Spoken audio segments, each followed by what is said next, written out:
Listo, a ver.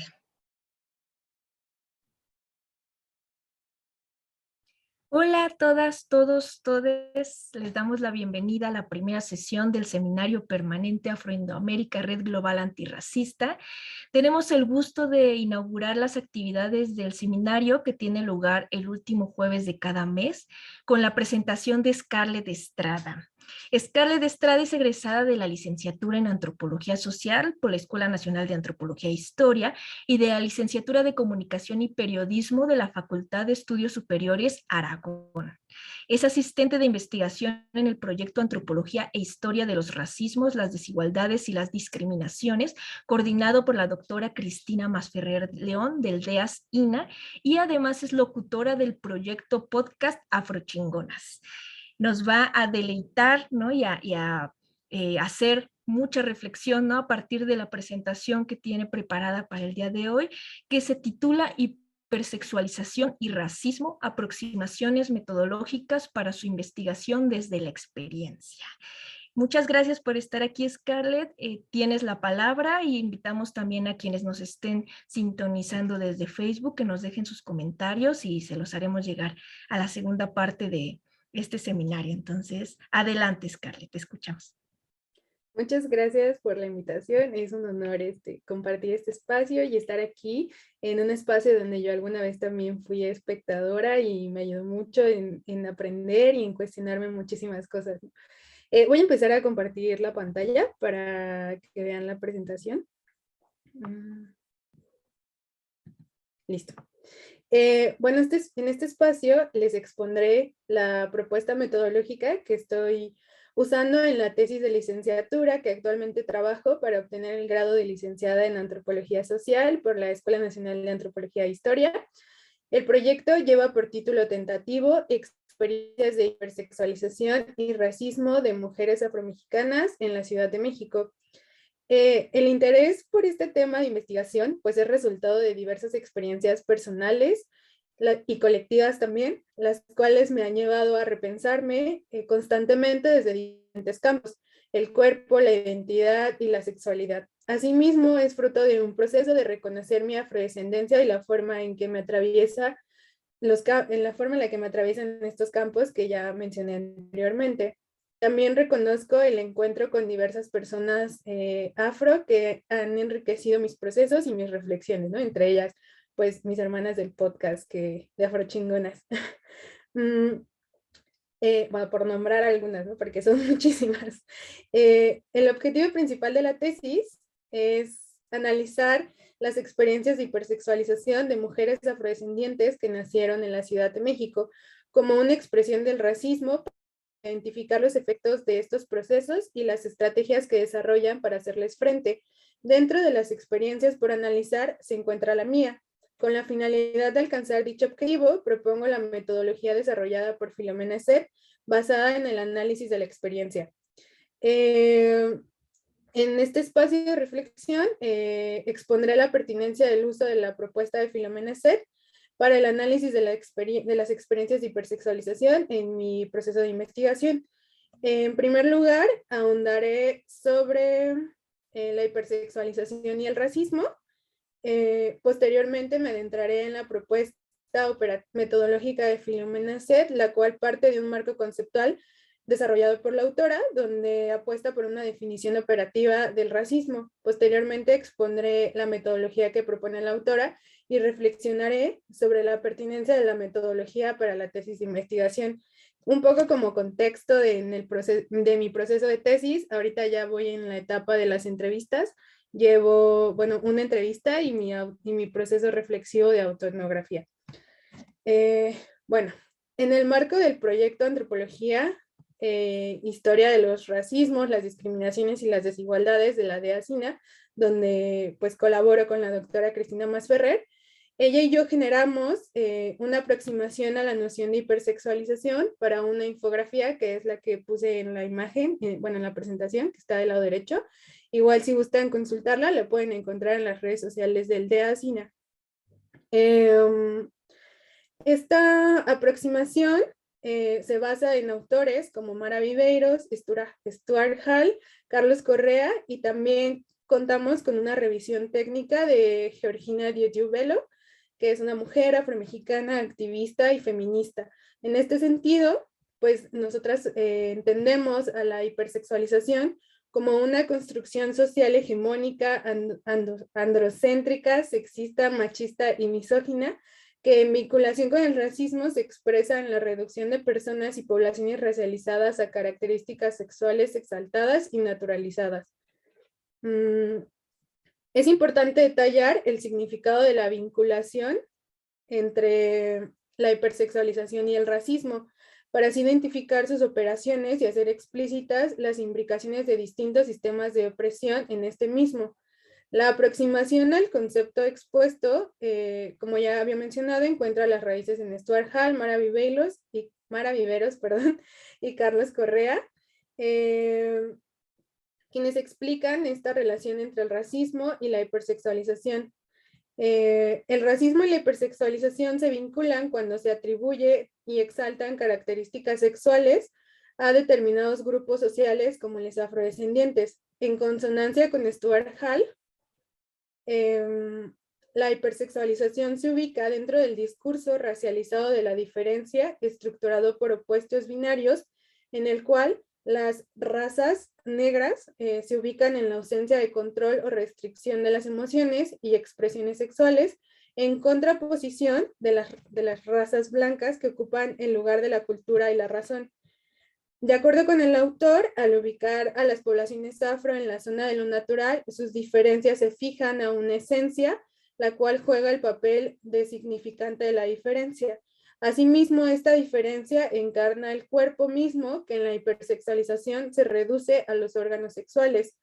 Para ejemplificar esto que enuncia el autor, habla y expone el caso de Sarkije Barman, una mujer afrodescendiente perteneciente a la etnia Khoikhoi, que pues fue expuesta, ¿no? En circos, y su cuerpo fue expuesto, ¿no? Como si fuera pues en calidad súper deplorable. Por su parte, Mara Viveiros en 2009 comprende como parte de la hipersexualización a los estereotipos sexuales raciales que actúan como atributos característicos de las poblaciones afrodescendientes, cuyo efecto es posicionar a los hombres y mujeres negras como objetos de deseo. Carlos Correa, 2019, entiende la sexualización como un proceso de normativización de los cuerpos. Este proceso se relaciona con la ideología de razas en el momento de racializar las expresiones de la sexualidad. Los acercamientos al concepto de hipersexualización convergen en comprender el concepto como la esencialización de las características y las conductas sexuales, las cuales se normalizan, se vinculan al racismo a partir de la atribución de dicha esencialización a cuerpos racializados. Este proceso se encuentra dentro de la construcción de la diferencia, la cual se basa en una ideología de razas. En este sentido, la hipersexualización se puede concebir como una expresión del racismo. Asimismo, esta expresión se encuentra atravesada por el género, la clase y la sexualidad.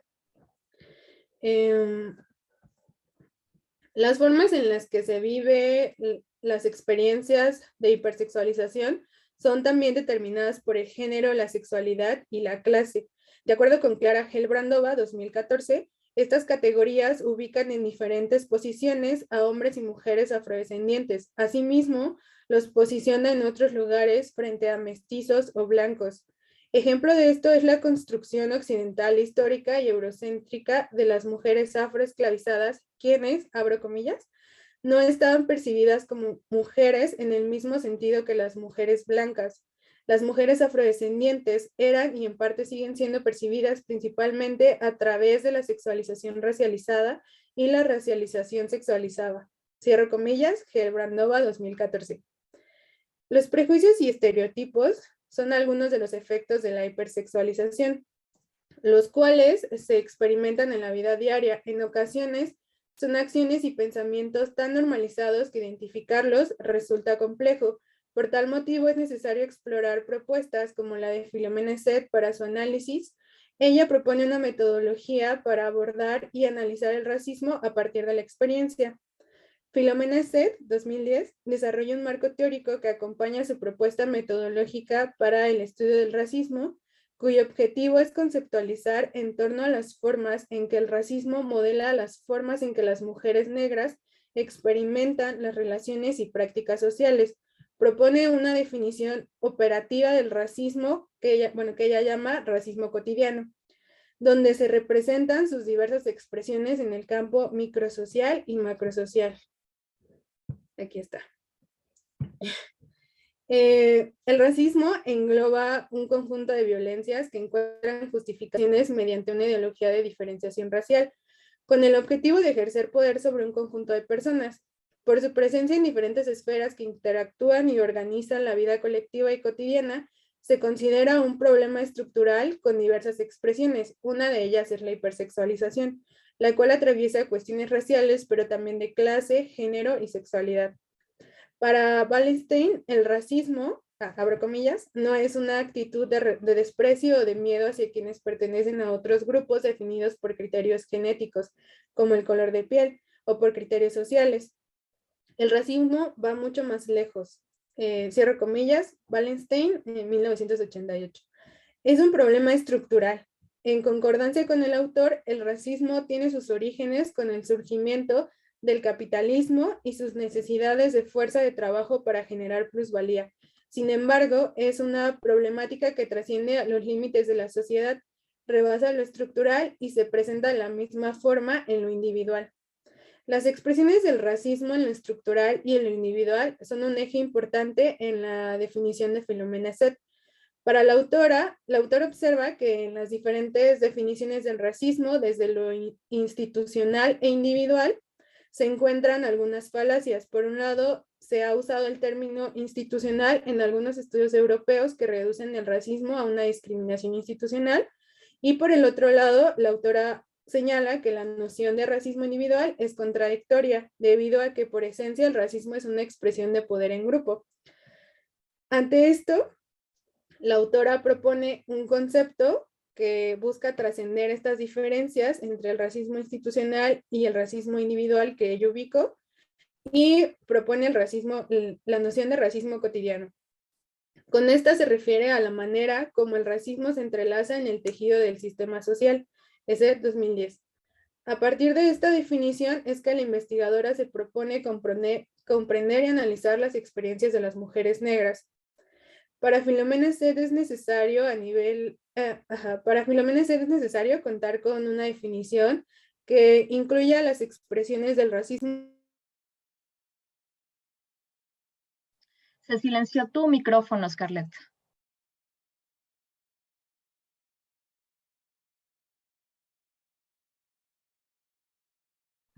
Ya, sí, yo creo que se le acabaron la pila a los audífonos, perdón. Bueno, como les decía, para Filomena Set era necesario contar con un concepto, una definición de racismo cotidiano que incluyera las expresiones que existen a nivel estructural y a nivel individual, ya que además de tener presentes las ideologías y sus prácticas, es necesario, y abro comillas, reconocer que el sistema se construye sin cesar a través de la vida cotidiana, cierro comillas, ese 2010.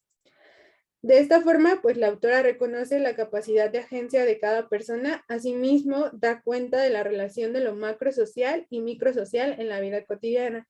Estos dos conceptos, lo macrosocial y microsocial, van a ser fundamentales en la comprensión de su conceptualización en torno al racismo cotidiano. Contempla estas esferas en el análisis de las experiencias dentro de su propuesta metodológica. A partir de la perspectiva macro, percibe el racismo como, abro comillas, es a la vez un sistema de desigualdades estructurales y un proceso histórico, los cuales se crean y se recrean a través de las prácticas rutinarias. Filomena Set, 2010. Desde la perspectiva microsocial, la autora menciona que la calificación de determinadas prácticas como racistas corresponde al conocimiento individual de la desigualdad racial, de tal forma que, abro comillas, las estructuras del racismo no existen al margen de los agentes. Ellos son quienes las hacen. Sin embargo, Determinadas prácticas, por definirlos, solo son racistas cuando activas desigualdades raciales de tipo estructural. Este 2010. Dentro de la conceptualización operativa del racismo, la autora desarrolla y analiza diferentes categorías como el poder y la dominación. Concibe esta última como un caso especial de poder. Entiende la noción de poder en relación con un grupo y los individuos que pertenecen a él. Este grupo ejerce el poder por medio de diferentes dinámicas, entre ellas la dominación. También la autora reconoce que a partir de los diversos roles y posiciones de los individuos en la sociedad, determinadas por el género y la clase, se involucra de diferentes maneras en el racismo cotidiano. Las diversas formas de involucramiento son, abro comillas, determinadas por la localización del poder en las relaciones estructurales y en determinadas situaciones, cierro comillas, es el 2010. Su teorización permite comprender el concepto de poder a partir de su presencia a nivel estructural e individual. El análisis de la categoría de poder la lleva a plantear la concepción del racismo a partir de las nociones de ideología, estructura y proceso. Ella comprende la raza como una construcción ideológica con manifestaciones estructurales, por lo cual considera que la ideología es un eje central del racismo. El racismo como ideología se expresa en las acciones cotidianas, tiene presencia por medio de ideas, conceptos e instituciones que constituyen la referencia de interpretación del pensamiento racial en la sociedad. Para Philomena Seth, 2010, el racismo como una estructura consiste en la reproducción de la dominación racial por medio de las normas, leyes y reglamentos. El racismo como proceso hace referencia a la creación y confirmación de las ideologías y estructuras por medio de actitudes o componentes cognitivos, prejuicios, acciones imponentes conductuales, la discriminación, los cuales se encuentran mezclados en la vida cotidiana. Estas tres concepciones se integran para su comprensión desde diversas dimensiones: la ideología, la estructura y el proceso. Con esto se da cuenta que los individuos son agentes activos e importantes en el proceso. Permite complejizar el análisis de la problemática del racismo, ya que de acuerdo a esta teoría, la ideología crea estructuras, las cuales son reproducidas, confirmadas, creadas, o me atrevo a decir, refutadas en el proceso de la vida cotidiana.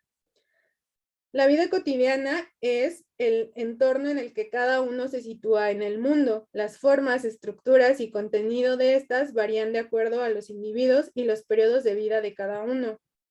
Dentro de la vida cotidiana se producen las relaciones sociales, a las personas y sus roles dentro de estas relaciones. La vida diaria involucra el conocimiento de normas, estructuras sociales, ideologías, creencias y todo un bagaje cultural, el cual es aprendido de forma colectiva. Es un conocimiento transmitido de generación en generación. De esta forma, Philomena Seth define el concepto de cotidiano como, abro comillas, un conjunto de significados socializados en virtud de los cuales las prácticas se vuelven inmediatamente definibles e indiscutidas. Cierro comillas, Seth 2010. Las prácticas son repetitivas y rutinarias, una característica de lo cotidiano.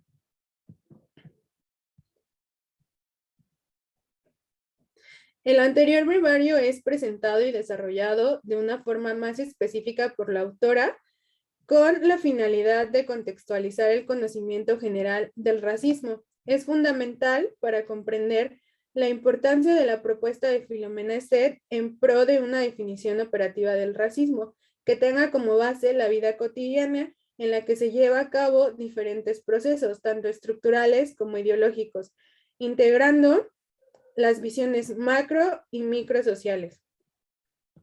Para Philomena Seth, el racismo cotidiano se define como un proceso el cual las nociones racistas socializadas incorporan a significados que vuelven las prácticas inmediatamente definibles y manejables. A B, se vuelven en sí mismas familiares y repetitivas. Y C, las relaciones raciales y étnicas subyacentes se materializan y se refuerzan a través de estas prácticas rutinarias o familiares. Se puede comprender que el racismo cotidiano engloba diferentes manifestaciones del racismo, los cuales se viven de forma repetitiva y son la expresión de una ideología y estructura a nivel macro. Asimismo, en un nivel micro dentro de la vida cotidiana, la estructura y la ideología son reproducidas. Cada persona se involucra de manera particular de acuerdo a su género, clase, edad y otros factores importantes que estructuran la vida cotidiana. Este concepto implica un entendimiento en plural del racismo al momento de su concepción como un conjunto de opresiones, las cuales se expresa de forma directa e indirecta, abro comillas, a través de las experiencias de otros, a través de los medios de comunicación y a través de la percepción cotidiana de la injusticia racial en la sociedad. Cierro comillas, ese 2010. Sus expresiones se dan de manera simultánea y en diferentes situaciones. Para el análisis de las expresiones del racismo cotidiano y las interpretaciones del mismo, la autora propone una metodología de investigación basada en el análisis de la experiencia, con el cual pretende comprender el racismo cotidiano a través de examinar las formas en que las mujeres negras comprenden el racismo en la vida cotidiana, lo que nombrará como, abro comillas, aprehensión del racismo. Asimismo, a su traducción analítica de esta aprehensión la designa como comprensión. Ese 2010. Aquí quiero detenerme un poquito y es que ella propone todo este desarrollo conceptual, pero también dice que este desarrollo conceptual va a ser contrastado con lo que recaban las experiencias, ¿no? En pro de buscar definiciones en conjunto, ¿no? No solamente lo que ella saca de esta teoría que ella revisa, que es una teoría sociológica, y diferentes conceptos que ella utiliza para definir el racismo cotidiano, sino también apuesta por construir el concepto desde este proceso de recabar las experiencias, ¿no? Desde este proceso colectivo, ¿no? Con las protagonistas de su investigación. El eje central, el eje central de la metodología es la experiencia, como ya dije.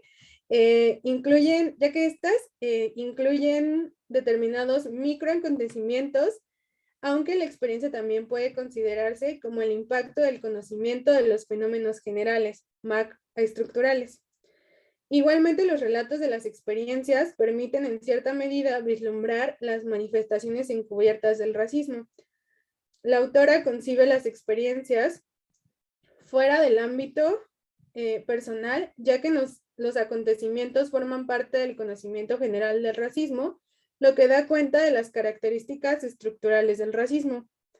El método más conveniente para recabar las experiencias, de acuerdo con Philomena Zet, son las entrevistas no dirigidas, debido a que permiten hablar de sentimientos y opiniones libremente, de la misma forma crear el entorno de dialogar y compartir experiencias difíciles.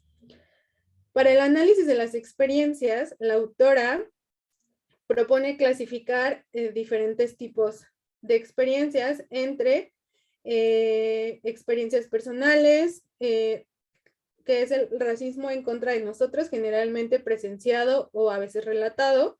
B, experiencias vividas por otros, tiene que ver con racismo en contra de otras personas a quienes identificamos, y el cual puede ser pues ya sea presenciado o relatado, y experiencias medidas que afectan a un subgrupo mayor, los cuales con frecuencia se dan a conocer a través de los medios de comunicación, de experiencias cognitivas, el impacto del conocimiento del racismo en nuestra propia percepción de la realidad, y CET 2010.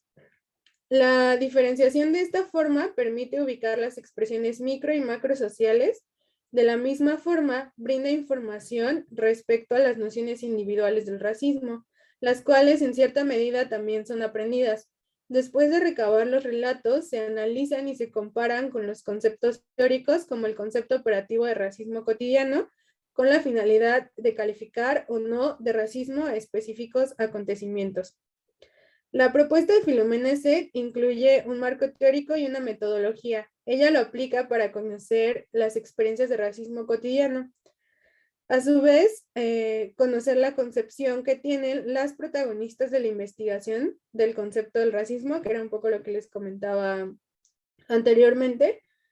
Los planteamientos conceptuales y metodológicos permiten un análisis complejo del racismo.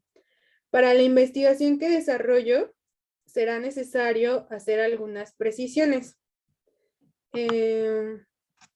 Ya no puse esta diapositiva. Ahí acabé. Bueno,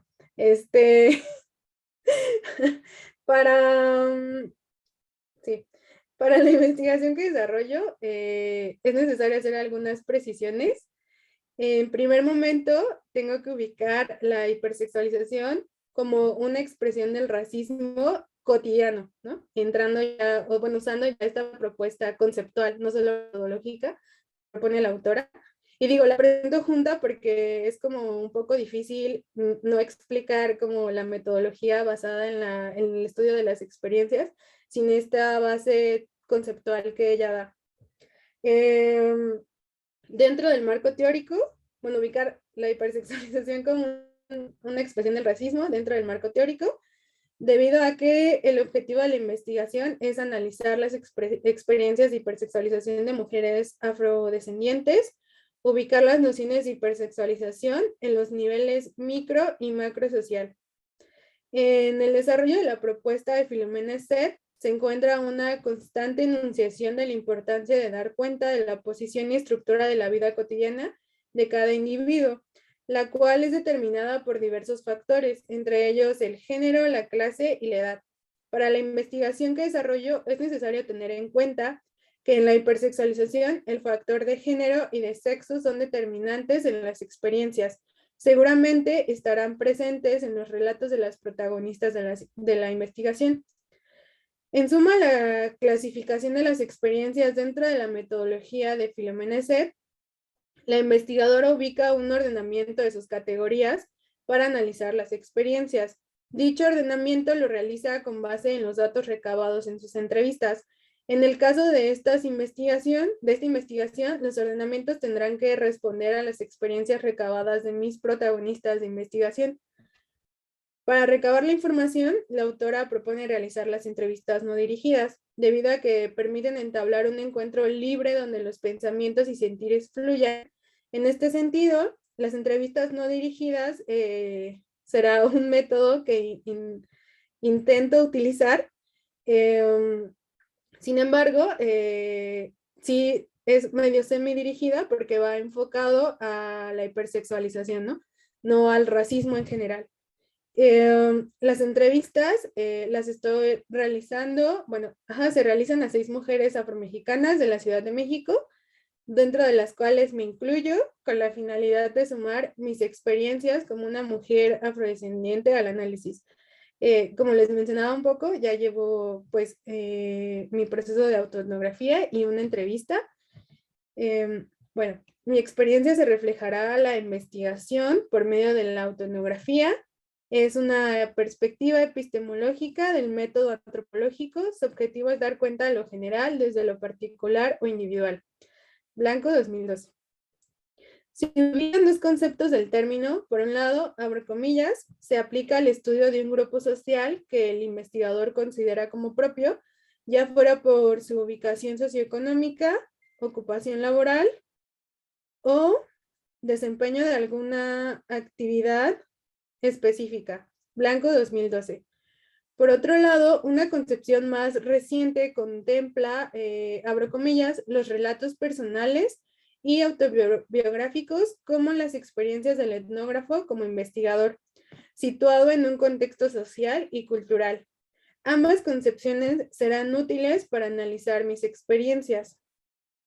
En cuanto a lo abordado anteriormente, puedo afirmar que el método desarrollado por Filomena Set es pertinente para el desarrollo de mi tesis de investigación. La conceptualización será útil para ubicar en lo macro y micro social las expresiones de la hipersexualización Asimismo, se podrá ubicar las expresiones normalizadas. Será necesario cuestionar y reflexionar la pertinencia de nombrar la hipersexualización como una manifestación del racismo cotidiano. De la misma forma, es necesario ubicar las expresiones de hipersexualización que se reproducen de forma cotidiana. El análisis de nuestras experiencias como mujeres afromexicanas dará respuesta a esta cuestión. De acuerdo con el desarrollo del método de Philomena Set, este permitirá construir el significado del racismo cotidiano desde las propias experiencias de las protagonistas de su investigación. En este sentido, nuestras experiencias construirán un entramado de conocimiento que permitirá conocer las diferentes manifestaciones de la hipersexualización en vinculación con el racismo. Por último, hay que tener en cuenta que SET aplica esta propuesta metodológica en un contexto donde las definiciones en torno a la negritud no son tan complejas como en México. Aquí tenemos pues este proceso de invisibilización que atraviesa a las poblaciones afromexicanas, donde la construcción de la negritud es un proceso completamente diferente al que se ha dado en otros espacios, como por ejemplo Europa y Estados Unidos, que son los lugares donde la investigadora realiza aplica su método, ¿no?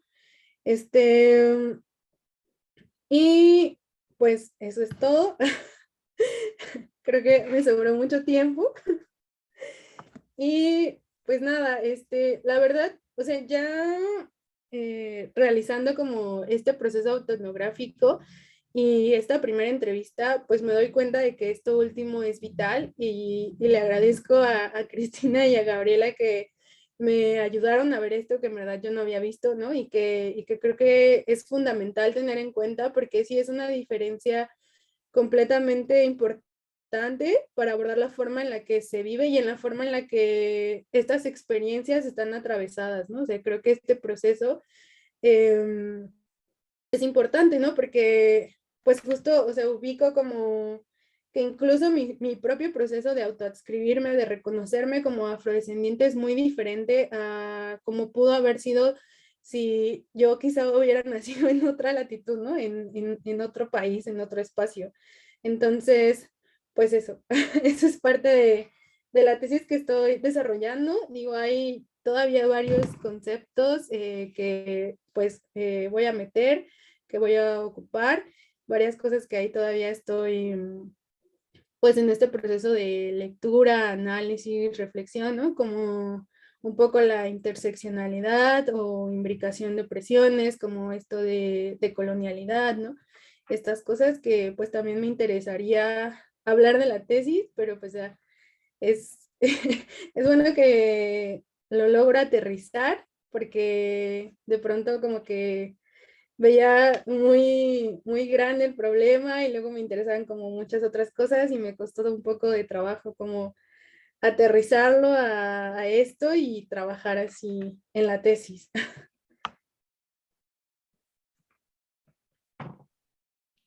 Muchas gracias, Scarlett. No, pues ya queremos ver esa tesis pronto, conocerla, leerla, hojearla, ¿no?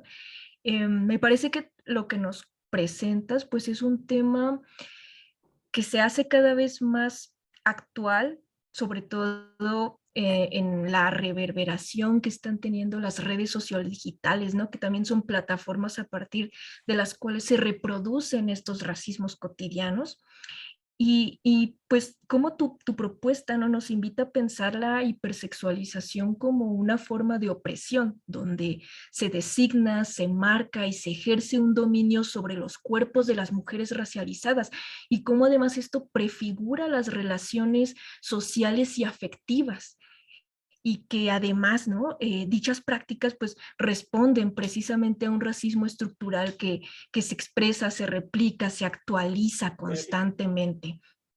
Entonces, pues no sé, yo te agradezco mucho el que pudieras compartirnos este adelanto de tu investigación y en espera tal vez de que en otro momento, ¿no? Nos puedas contar un poco más en qué vas adelantando de estas experiencias con las protagonistas que estás recuperando en tu trabajo. Pues no sé si dentro de la sala de chat hay alguna participación en vivo, a viva voz, si no, pues te leo brevemente lo que hay por aquí por el chat. Te agradecen, te mandan saludos, felicitaciones. Por aquí Silvia Solano te pide por favor si pudieras compartir las referencias de las autoras citadas para conocer esos trabajos, esos acercamientos. Igual si puedes comentarlas o dejarlas aquí en el chat, pues está perfecto. Eh, Desde Facebook, Ana López de Rivera te pregunta, ¿podrías ahondar un poco en cómo estás llevando el proceso de tu autobiografía? Le parece muy interesante. Y bueno, no sé si quieras responder ahora o te juntamos las preguntas, como tú prefieras.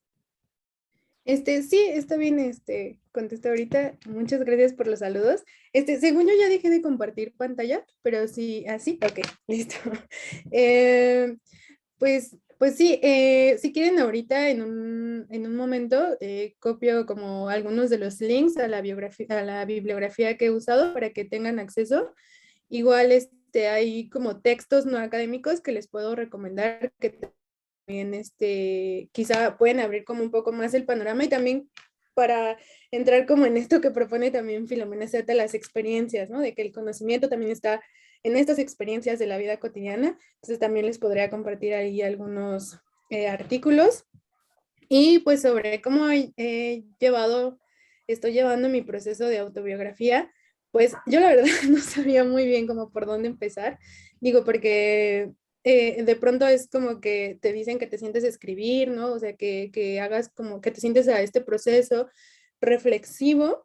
Y pues yo quizá este proceso reflexivo ha sido más hablado. Digo, igual en recomendación de mi asesora y directora, Cristina y Gabriela, me recomendaban como que tuviera un momento del día donde me sentara a escribir, ¿no? A contestar quizá las preguntas de mi guión de entrevistas semidirigido, ¿no? Y empezara como a hablar de eso, como a reflexionar libremente y que lo hiciera del modo en el que yo fuera libre, ¿no?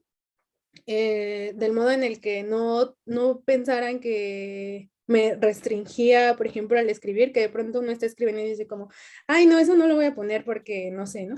Que lo hiciera de la forma en la que, del modo en el que no tuviera yo, sintiera esas restricciones, así que decidí hacerlo hablado, ¿no? Así me puse en notas de voz a hablar y hablar y hablar y a reflexionar. Empecé siguiendo como la guía de entrevistas, contestando las mismas preguntas que les planteo hacer a mis protagonistas de la investigación, ¿no? Que ya le hice a una de ellas.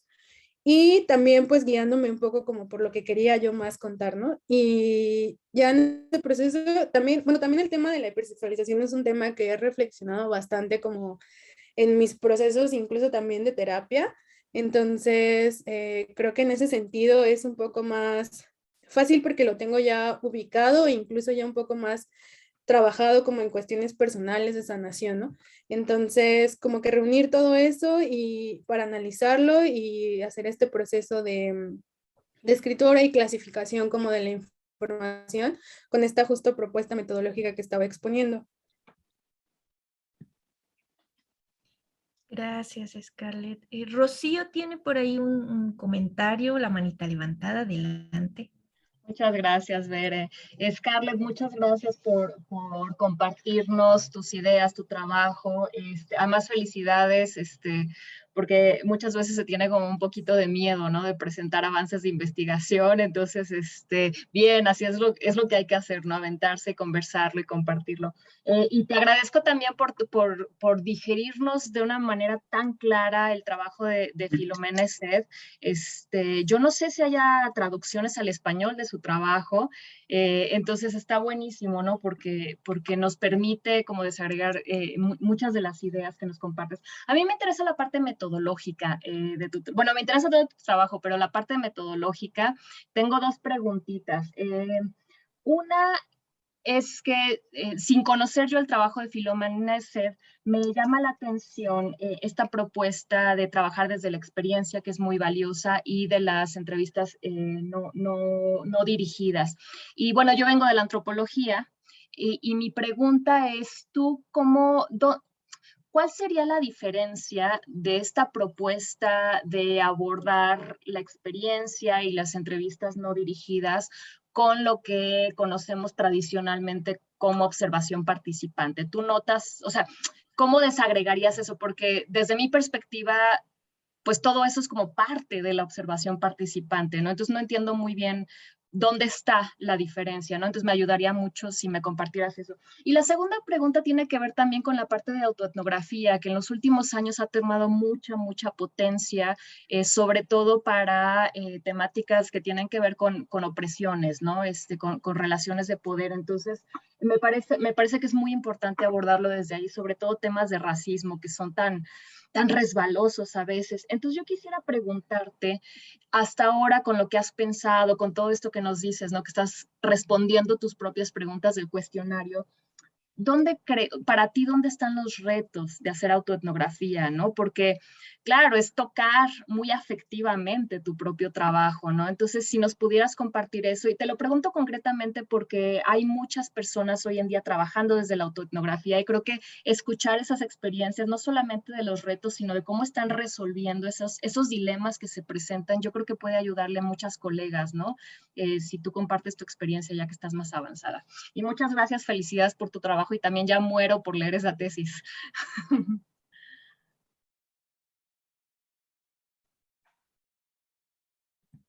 Muchas gracias. Tengo la duda, a ver si contesto o esperamos la otra participación. Si quieres contestar, adelante para que no se Ok. te acumulen.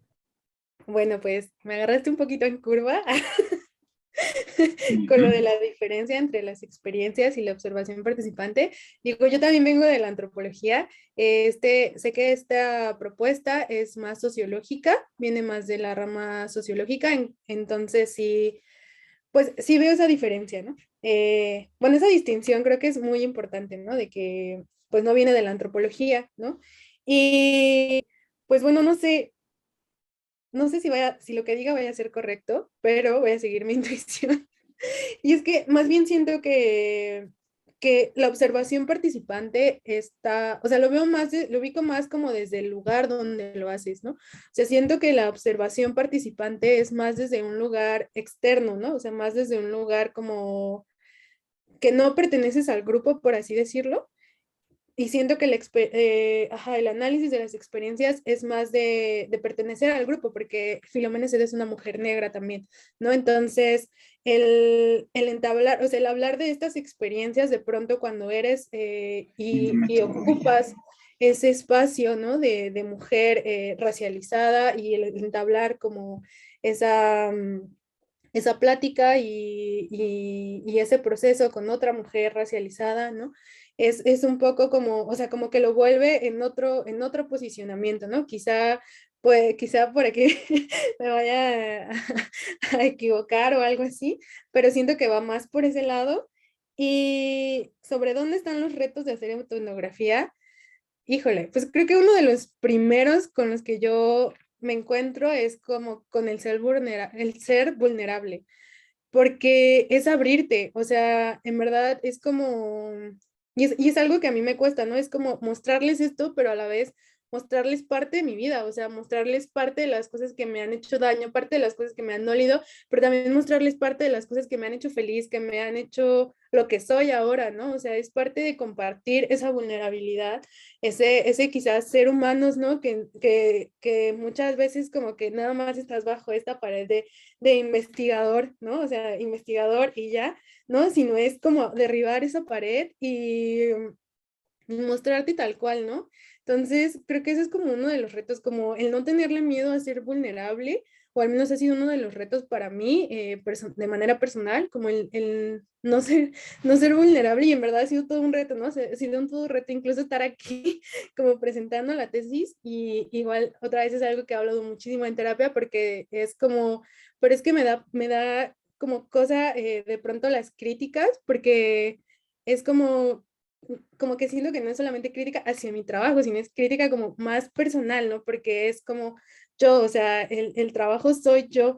Entonces siento que un poco como romper con eso, que es ligado como a lo personal, con este proceso de investigación, que incluso también es parte esta estructura, ¿no? Que siempre nos han enseñado como de dividir la investigación, ¿no? Y a nosotros. Entonces, y a nosotros como investigadores, también es parte como de este proceso de autoetnografía, porque en ese proceso no hay esa división, ¿no? Entonces, yo creo que también es eso. Muchas gracias. Muchas gracias. Yo ahora con esto que comentas de la vulnerabilidad, a mí me vienen otras preguntas, ¿no? A la mente que me gustaría también hacerte, pero bueno, le doy la palabra a Jorge y si no hay una pregunta más, pues me lanzo con la mía propia. Entonces, adelante, Jorge. Muchas gracias. Gracias a Scarlett por los aportes que ha hecho. Felicitaciones por ese trabajo, porque el tema de la hipersexualización es un tema que está muy presente no solamente en la vida cotidiana, sino en las altas esferas. Y con ello, digamos, voy a hacer mi comentario. Usted habla de que la hipersexualización y racismo son cuestiones cotidianas, como si nacieran en la vida cotidiana. Pero, digamos, ubicado dentro del contexto de la modernidad, colonialidad, digamos, dichas manifestaciones no son cotidianas, sino que son elaboradas desde arriba por las élites, y estas vierten, como en la teoría del derrame, vierten hacia abajo todas las concepciones, tanto jurídicas, identitarias, los imaginarios, las subjetividades que permean los cuerpos de quienes son convertidos en receptores, consumidores de dichas concepciones del cuerpo, de la subjetividad y de los otros. Entonces, en tal sentido, la hipersexualización no solamente está presente en la vida cotidiana. Nosotros, por ejemplo, Silvia Solano Rivera y yo, hemos analizado este problema en la literatura, pero no solamente está presente en la literatura, sino en la escultura, en la música, en la arquitectura, ¿verdad? En la escultura. Entonces usted va a darse cuenta que eso no es tan cotidiano, sino que es producido por las élites simbólicas, avalada por las élites económicas y políticas, y ponen un monumento en un espacio donde se exhibe un cuerpo negro, ya sea femenino o masculino, con sus, digamos, proporciones corporales hiperbolizadas, ¿verdad? Entonces, por ejemplo, le voy a leer un poema de un autor de República Dominicana. Nació en 1800 y murió en 1868. Se llama Francisco Muñoz del Monte. El poema se llama La Mulata. No lo voy a leer todo porque es inmenso, pero digamos, dice sobre la mulata: su cuerpo afecta los contornos griegos, el siroco en su tez el fuego sopla, anídase la risa entre los labios y en el seno la lava elabora. Más adelante dice: y en sus brazos locamente el hombre cae sin sentido, como cae en fauce hirviente de americana serpiente el pájaro desde el nido. Y más adelantito dice: elástica culebra, hambrienta boa, la mulata a su víctima sujeta, lo oprime, estrecha, estruja, enreda, aprieta, y chupa y lame y muerde su furor. Y digamos, y ahí sigue: y crujen las elásticas caderas, y tocadas de inmenso magnetismo, cada ojo revela un hondo abismo de apetito, de rabia y de pasión, etcétera, ¿verdad? Entonces, en el Caribe insular y en el Caribe continental o en el Gran Caribe, existe una inmensa cantidad de textos literarios, para hablar solo del campo al que pertenecemos, en el que está representada esta hipersexualización de una manera tan explícita, tan grotesca o tan grosera, tan burda, que, como dijo usted en las cuestiones teóricas, el hombre y la mujer son meros objetos sexuales, pierden su dimensión de personas y son meros objetos sexuales animalizados, brutalizados, instintualizados, convertidos en una masa irracional llena de apetitos, ¿verdad? Entonces, es en ese sentido, yo diría que habría que repensar si lo que está diciendo su autora, Filomena, de relacionar la hipersexualización y el racismo como una cuestión cotidiana, de no entender lo cotidiano como lo popular, ¿verdad? Porque existen diferentes racismos. El racismo de las élites, que son las que primero conciben nuestros estados-nación y nuestro imaginario, nuestros símbolos patrios y nuestros valores, y después lo vierten a través de los medios, la educación, los libros de texto, la literatura, el arte, etcétera, a los grandes consumidores o a la mayoría de los consumidores para que consumamos su modo de pensar. Y eso poco a poco va siendo asimilado y después va a ser repetido cotidianamente en la familia, en las conversaciones, en los chistes, etcétera, etcétera. En tal sentido, habría que repensar si la concepción de racismo cotidiano que tiene Filomena no se trata de un racismo popular. Muchas gracias y espero que llegue a buen éxito su tesis. Muchas gracias. No, me gustó mucho el poema que compartió porque creo que sí ejemplifica como estas expresiones de hipersexualización en la literatura. Justo recordé que hay una historieta parecida como la de Memín Pinguín que se llama Rarotonga, ¿no? Donde la protagonista también es una mujer pues afro y pues también tiene tintes hipersexualizados, ¿no? Solamente como para poner eso sobre la mesa. Y sobre lo de Filomena Set, Filomena Set también contempla el campo estructural, del racismo estructural, dentro de su noción de racismo cotidiano. De hecho, es lo que ella integra, el campo estructural y el campo individual, ¿no? Partiendo de que en el racismo, bueno, en la vida cotidiana, se inserta la estructura, ¿no? Es esta estructura que tú comentas, ¿no? De donde viene como todo este racismo estructural y ella dice que ese racismo que está ahí se inserta en la vida cotidiana de diferentes formas, ¿no? Una de ellas es pues en los medios de comunicación, ¿no? En lo que dicen las otras gentes, en los actos directos, ¿no? Es esta división que hace y que esas son vividas de diferente forma de acuerdo a las personas individuales, ¿no? De acuerdo a los posicionamientos que cada persona tiene dentro de estas estructuras, ¿no? De la vida social, pues. Entonces, en ese sentido, pues integra esta parte estructural que justo hace dar cuenta como de esto que mencionas, Jorge, y que es muy importante, ¿no? O sea, solo, no lo deja de lado, sí lo incluye, y porque pues sí, esas expresiones de hipersexualización, como bien mencionas, son producto de la modernidad y de la colonialidad, ¿no? Muchas de ellas pues se dan justo en este contexto de la colonialidad, ¿no? También de la trata de personas negras en la época colonial, pues también es ahí un tinte de expresión de hipersexualización y pues eso se muestra justo y ha sido parte de esta pues del contexto y conforme todo ha ido avanzando y ahora se han vuelto expresiones incluso que no solamente se representan en lo macro social, ¿no? Que también lo ocupa un poco como para acercarse a la noción de estructura, sino también en lo microsocial, ¿no?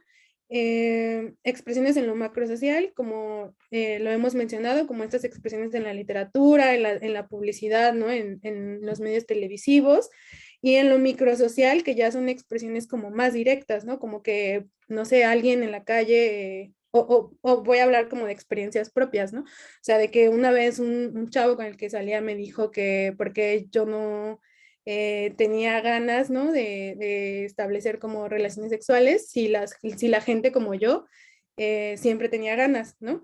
Entonces eso es como ya algo, son comentarios más en lo microsocial, donde también se inserta la hipersexualización y donde también está presente, pero también justo Filomena dice que esas expresiones dan cuenta de esta macroestructura que está presente, ¿no? O sea, dan cuenta de esto macrosocial, donde también está presente la hipersexualización. Espero haberme explicado bien. Muchas gracias. Doctor Kakosi, adelante. Buenas tardes, Scarlett. Muchas gracias por tu exposición y que me gustó mucho y pues veo algo de ti en mí también. A veces a mí me dicen de repente, pues, ¿por qué no escribes cosas que te haya pues, pasado, ¿no? Y aquí en Brasil, en África también se podría pensar esto, ¿no? Cómo el racismo se expresa allá. Y algunas preguntas y comentarios que iba a hacer ya las hicieron.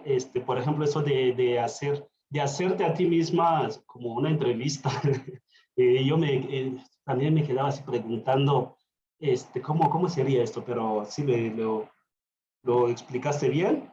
Igual lo que dijo la doctora Rocío sobre las entrevistas no dirigidas.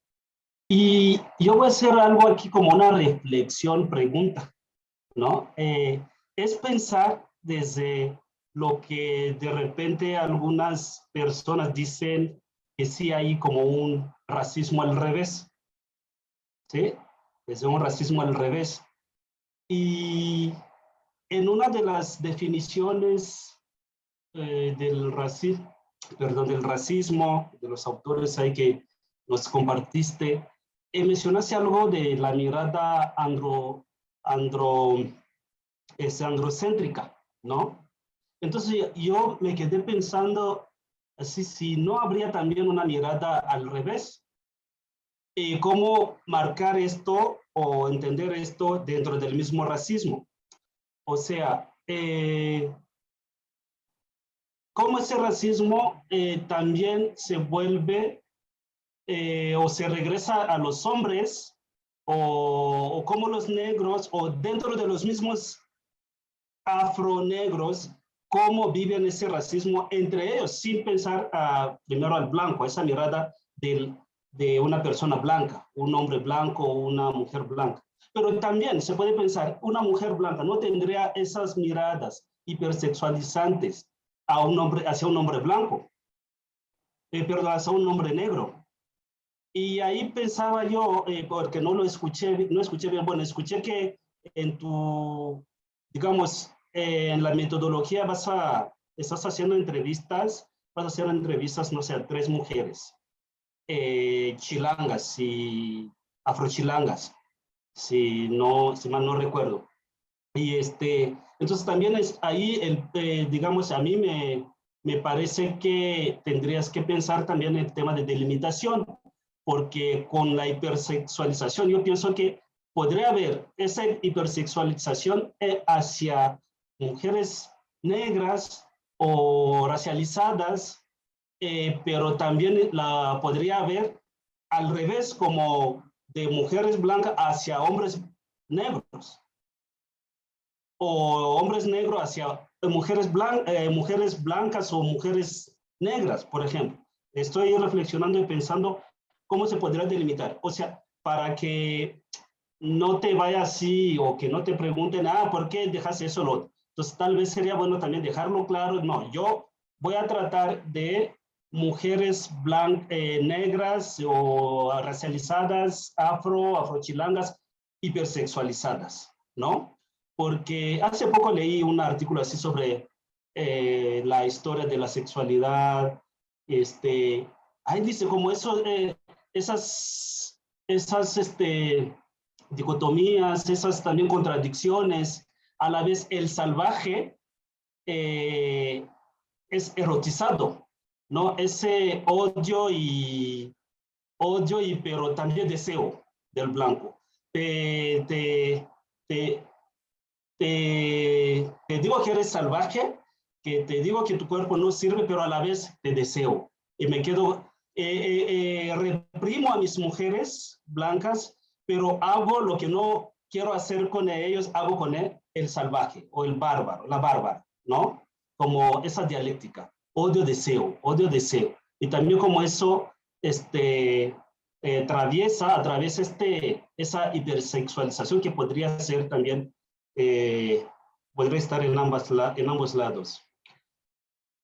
Perdón, por último, quería preguntarte, porque como tú misma dijiste que, perdón, está trabajando desde un contexto diferente, que es el contexto mexicano, y dices que en algún momento tú te asumiste como afro-chilanga, afro-mexicana. Y a mí me gustaría que nos dijeras un poco, si es posible, en qué momento y cómo te asumiste.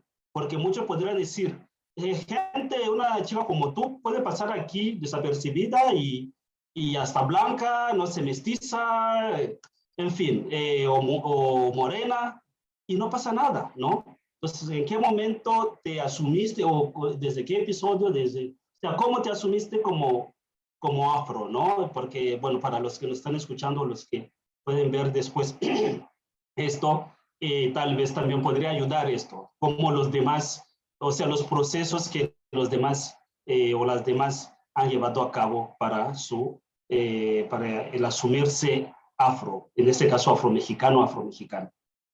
Bueno, gracias. No, gracias a ti. Sí, pues, bueno, creo que igual lo planteé a lo largo de la exposición, como que va más enfocado al estudio de las experiencias de mujeres afro en relación con la hipersexualización, ¿no? Digo, obviamente eso no quiere decir que los hombres afro no pasen por estas experiencias y no los atraviese esta hipersexualización, ¿no? Sin embargo, pues por el momento nada más entraré mi análisis en las experiencias de las mujeres. Igual me gustaría quizá en futuros trabajos, en futuros procesos, adentrarme también en estas experiencias y también en las experiencias de otras identidades, ¿no? También ver cómo se vive esto en otras sexualidades, en otras orientaciones sexuales, ¿no? También creo que sería muy interesante, pues saber, ¿no? De qué forma se presenta también ahí la hipersexualización. Y fíjate con esto de que hablaba sobre, de que muchas veces esta idea o sea, de cómo el deseo de pronto es como hacia los hombres negros a partir de la prohibición, ¿no? Hacia las mujeres negras a partir de la prohibición, a partir de esta relación racista y colonialista de salvajes, ¿no? Me hizo pensar un poco con la construcción del deseo y la construcción de sobre a quiénes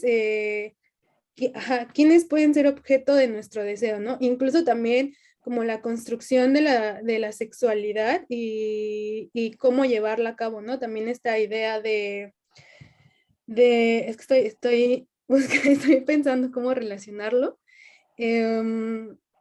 porque justo estoy pensando como en esta idea católica, o sea, en esta idea católica que estuvo permeada en el colonialismo, ¿no? De España principalmente, ¿no? Por ejemplo, pensando un poco en México, de que pues fue la Iglesia Católica en sí, la ideología que estaba como llevando a cabo el colonialismo, si no me equivoco, y como esta idea de restricciones en cuanto a la sexualidad, ¿no? De llevar a cabo la sexualidad solo para reproducirse. Es que estoy tratando como de conectar esas ideas, ¿no? Volvió justo como, o sea, le dio un carácter como más de reproducción solamente a la sexualidad y no creo que no lo estoy desarrollando bien para nada, pero es que, sí, o sea, es que según en mi cabeza suena bien como ligar esas cosas, pero yo ahorita que le estoy hablando como que no suenan tan bien. O sea, pero más o menos lo que quiero decir ajá, expresar como lo que me hizo reflexionar este comentario que me compartes, es eh, sobre cómo algunas personas se han construido como objetos de deseo y otras no, ¿no? Pero también cómo algunas personas han sido objeto de este desfogue, ¿no? De todo lo que nos ha sido prohibido debido al contexto, ¿no? Al contexto moral, ¿no? O sea, porque también creo que existe una moral que está ahí presente como dentro de la forma en la que cada persona vive como su sexualidad y que eso también permea un poco como todo esto, no sé si, sí, sí, como que me di a entender un poquito. Y, ¿qué más? Creo que por ahí. Sobre cómo te asumiste Ah, o sí, cierto, sobre cuándo, cómo me asumí. Sí, cierto, perdón. por favor. Sí, nada más. Ok. Lo siento. Pues mi proceso de asumirme como afrodescendiente, yo lo enuncié hasta que entré a la universidad. Sin embargo, a lo largo de mi vida siempre, bueno, yo nací en la Ciudad de México, primero les voy a dar el contexto de mi familia. Nací en la Ciudad de México, mi abuelo materno es de Michoacán, de Tierra Caliente, mi abuela es de la Ciudad de México también, y pues del lado paterno, la verdad, no sé, porque como algunas familias mexicanas, el padre huyó, entonces es mi caso, pues crecí prácticamente con mi familia materna y soy hija de madre soltera. Y bueno, a lo largo de mi vida siempre tuve señalamientos y cuestionamientos sobre mi origen, ¿no? Siempre, constantemente se me preguntaba de dónde era, siempre se me hacía el señalamiento de que que si era de la costa, de Guerrero, de Oaxaca o de Veracruz, ¿no? Estaba esa constante, ¿no? Ese cuestionamiento en mi vida, cosa que se me hacía, pues, cuando era chiquita muy rara, ¿no? Porque era como el negar mi presencia, ¿no? Yo lo sentía como si me estuvieran negando mi derecho a estar en la Ciudad de México, ¿no? Como si mi cuerpo tendría que habitar otro espacio. Y conforme crecí, pues esos comentarios como que se hicieron más frecuentes y a la vez yo los normalicé, ¿no? Ya era muy común que me preguntaran como, o sea, que al lado de la pregunta de cómo te llamas viniera pegada la pregunta de dónde eres, y si no les decía y si yo les decía que era de la Ciudad de México, era una pregunta reafirmatoria, y si yo les contestaba que sí era de aquí, que mi familia pues la mayoría es de aquí, era otra pregunta como de, ¿en serio? No te creo, y de sorpresa, ¿no? Entonces, eso pues crecí así, como cuando iba en la preparatoria, empiezo a tomar talleres de son jarocho y sentí como una relación muy poderosa, no sé, con la música, me llamó demasiado. Empecé como a ir a fandangos y recuerdo mucho que la primera vez que fui a un fandango, un chavo negro me saludó y me dijo como, oye, no eres de donde soy, de Tlacotalpan, y yo me sorprendí mucho y le dije como, no, no soy de allá. Y me dijo, es que te pareces mucho a mis primas, ¿no? Y yo dije como, ah, órale.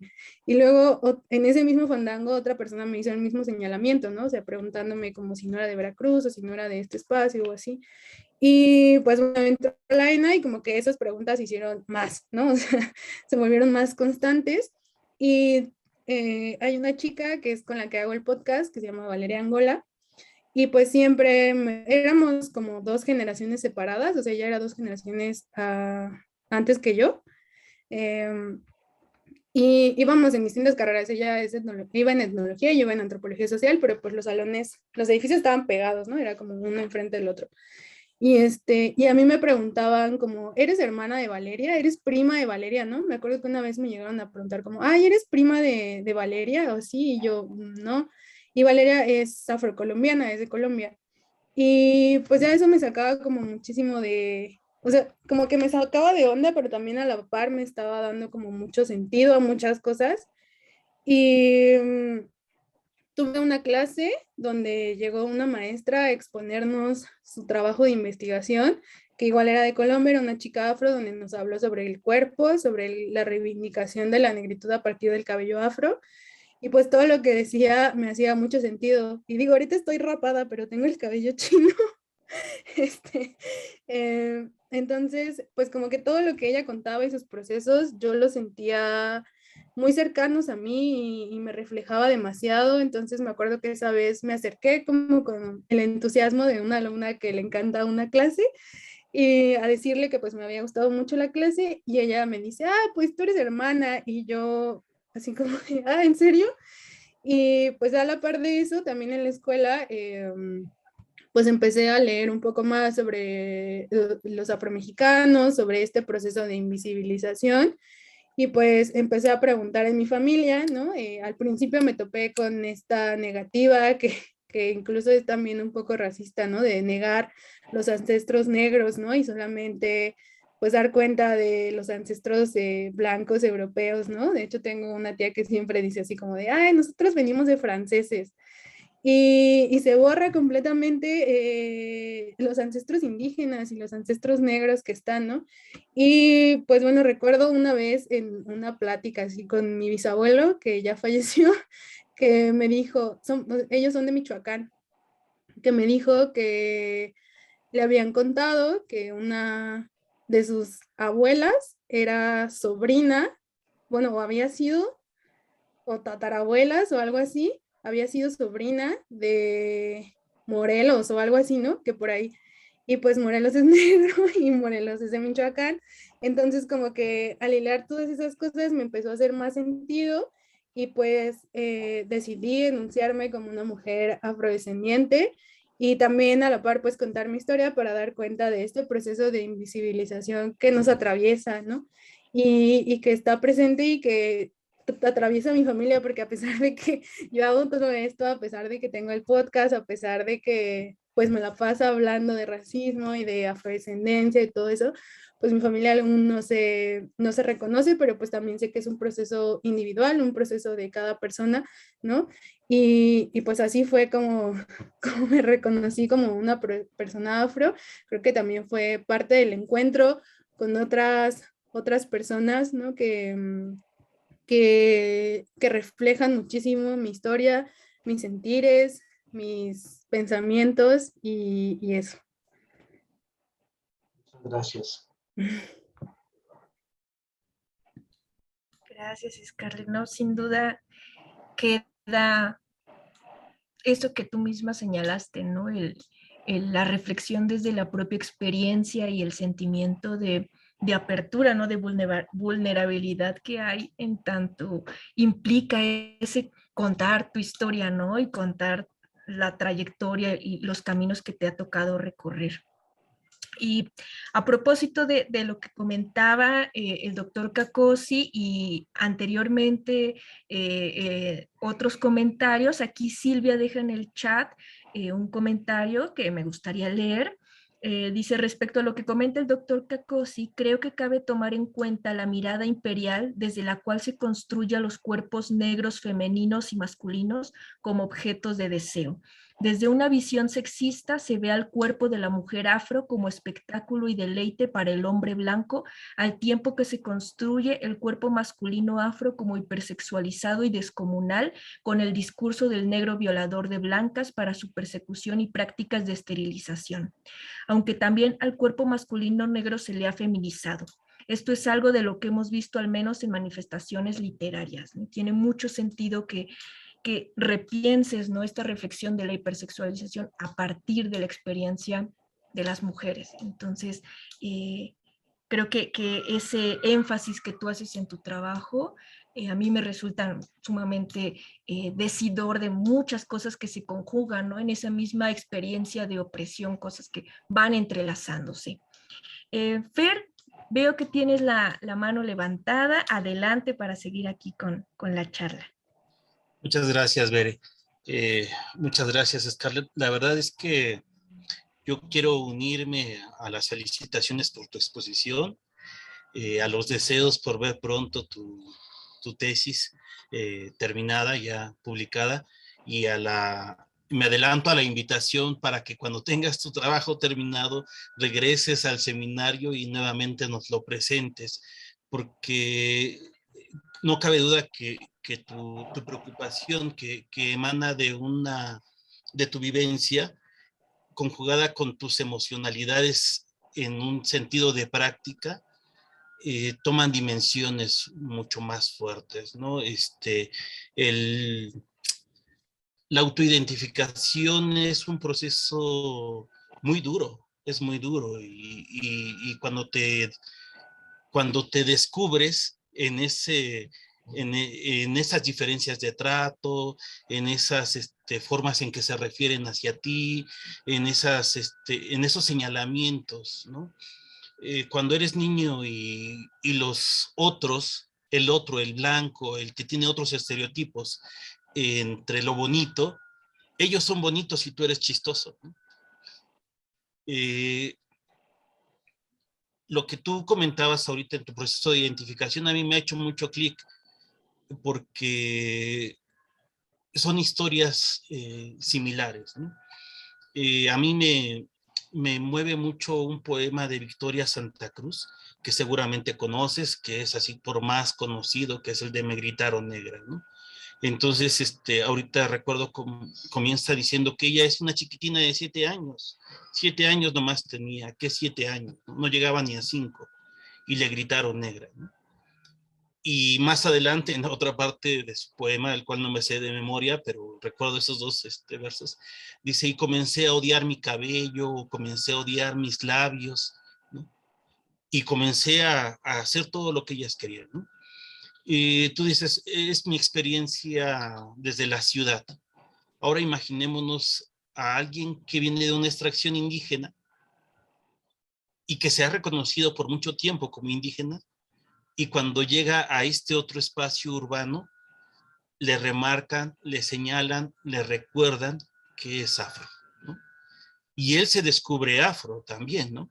Él se descubre afro, y entonces hay una ambigüedad porque no eres ni negro ni eres indígena, ¿no? Y entonces a mí me encanta justo el término de Afro e Indoamérica. Aunque si alguien me preguntara, yo diría que soy indo-afro, porque yo emano o mamo primeramente de mi raíz materna, que es lo indígena, y ya en este otro espacio me descubro y me reconozco como afro, ¿no? Pero afro-indoamérica o indo-afroamericano, para mí tiene la misma fuerza y creo que también la misma importancia. Y por eso yo me uno a las felicitaciones, agradezco tu exposición y ojalá pronto nos compartas tu trabajo terminado.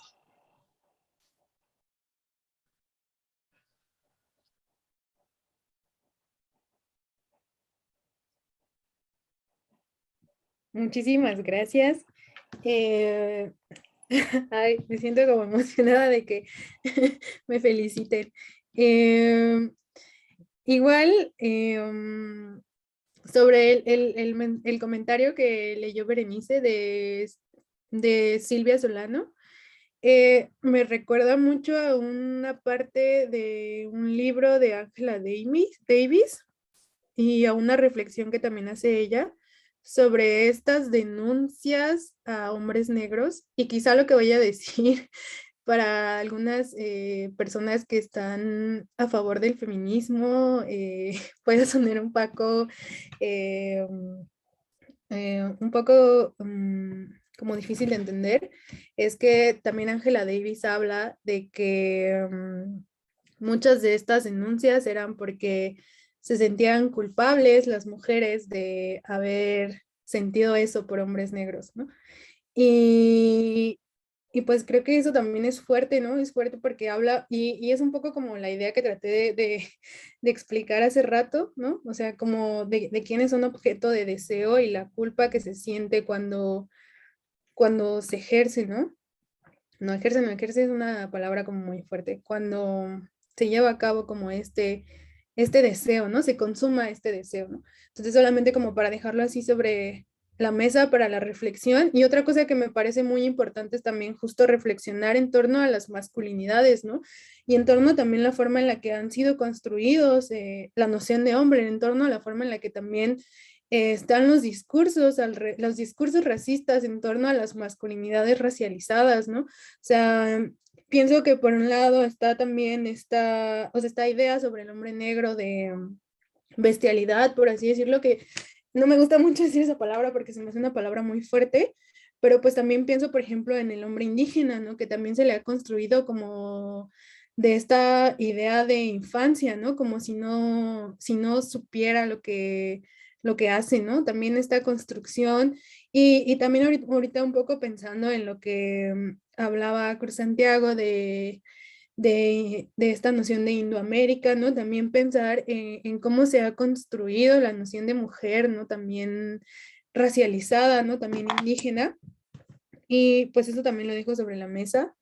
Y tenemos un episodio donde hablamos sobre masculinidades. Igual se los recomiendo. Ahí pues ahondamos un poco más como en esto, ¿no? Se llama Nuestros Hombres. Por si gustan escucharlo, de Afrochingonas, en su plataforma favorita de podcast nos pueden encontrar. Y otra cosa que mencionaba también Cruz Santiago sobre las infancias, ¿no? Sobre cómo desde que eres niño, pues te enseñan, o sea, te enseñan y se muestra ante ti esta estructura esta estructura racista que está en lo macrosocial, ¿no? O sea, se te muestra así y quizá tú desde pequeño pues no lo entiendes, pero se muestra a partir de que tu compañerito te molesta, ¿no? Te dice cosas o gente adulta, ¿no? O incluso desde esta frase tan horrible que hacen cuando nace un niño y dicen, ay, te salió morenito, ¿no? Como de, ay, pobrecito, ¿no? Y desde ahí se muestra entonces también pensar un poco como desde la infancia, pues vivimos estas experiencias de racismo, ¿no? Que es muy duro y es muy fuerte también. Y también justo como el contar mi proceso, o sea, al hablar un poco de mi proceso de autoadscribirme afro, me encontré como que con que mi proceso no es el único, ¿no? Y encontré muchas similitudes con otras personas.